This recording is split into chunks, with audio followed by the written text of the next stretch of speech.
Bonjour à tous, on se retrouve aujourd'hui lundi 2 septembre pour notre vidéo hebdomadaire de marché. Vous l'aurez constaté, les dernières semaines ont quand même été relativement sous pression et on constate finalement une légère retenue du marché.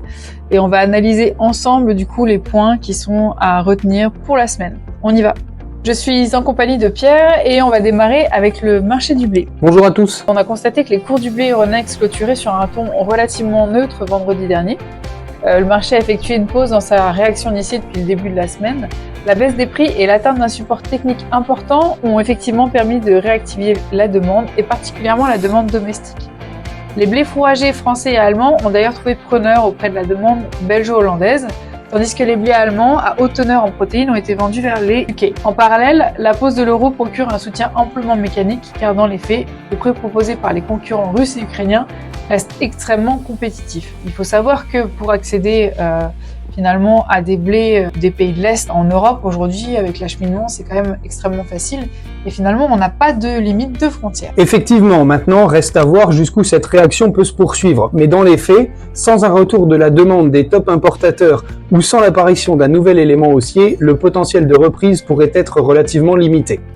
Alors, ce qui reste à retenir sur le marché des céréales, c'est premièrement la baisse de la production 24-25 prévue en Europe, associée à des craintes productives et qualitatives en France. On a pu malgré tout constater que finalement, le marché, malgré ses craintes productives et qualitatives en France, le marché arrive à s'approvisionner ailleurs.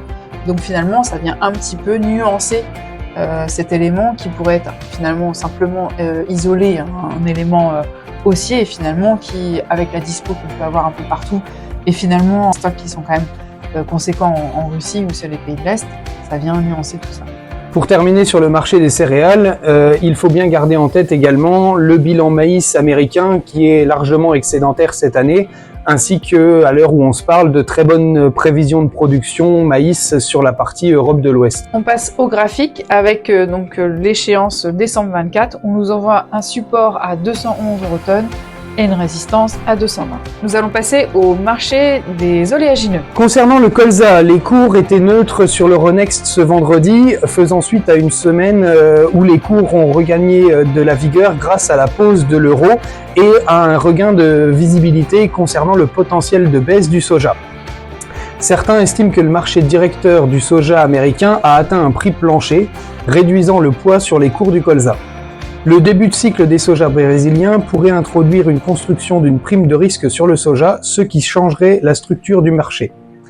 Les opérateurs intègrent un bilan global assez inconfortable avec des besoins d'importation élevés en Europe qui font suite à un manque de production sur l'Ouest et une perte de disponibilité sur la partie ukrainienne. La tension est camouflée à court terme par l'accélération des récoltes canadiennes et des excellentes conditions sur la partie australienne. La hausse des huiles de palme malaisiennes la semaine dernière a aussi apporté un peu de soutien avec le retour finalement des Chinois aux achats. Ce que nous devons retenir du coup sur le marché des oléagineux. La demande chinoise, bien que de retour un petit peu, reste incertaine pour les mois à venir. L'USDA annonce un stock mondial 24-25 de soja record.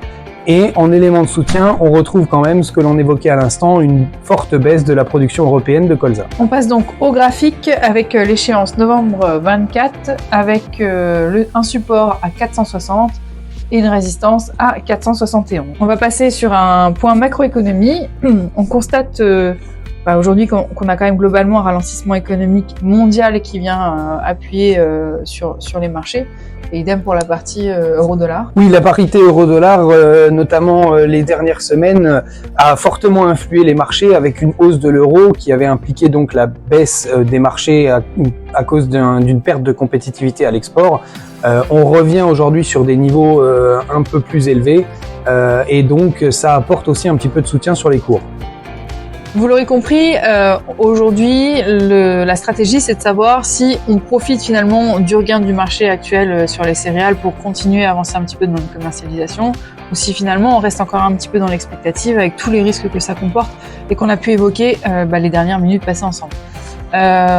Pour la partie colza, même réflexion finalement, parce qu'on est revenu quand même sur un niveau qui était quand même plutôt un peu plus confortable que ce qu'on avait connu pareil il y a quelques semaines. Donc voilà, donc peut-être, comme dit l'expression, peut-être pas avoir les yeux plus gros que le ventre et finalement y aller progressivement par rapport à cette commercialisation. En tout cas, si vous avez des questions, n'hésitez pas à nous contacter. Je vous remercie pour votre attention. À bientôt. Au revoir.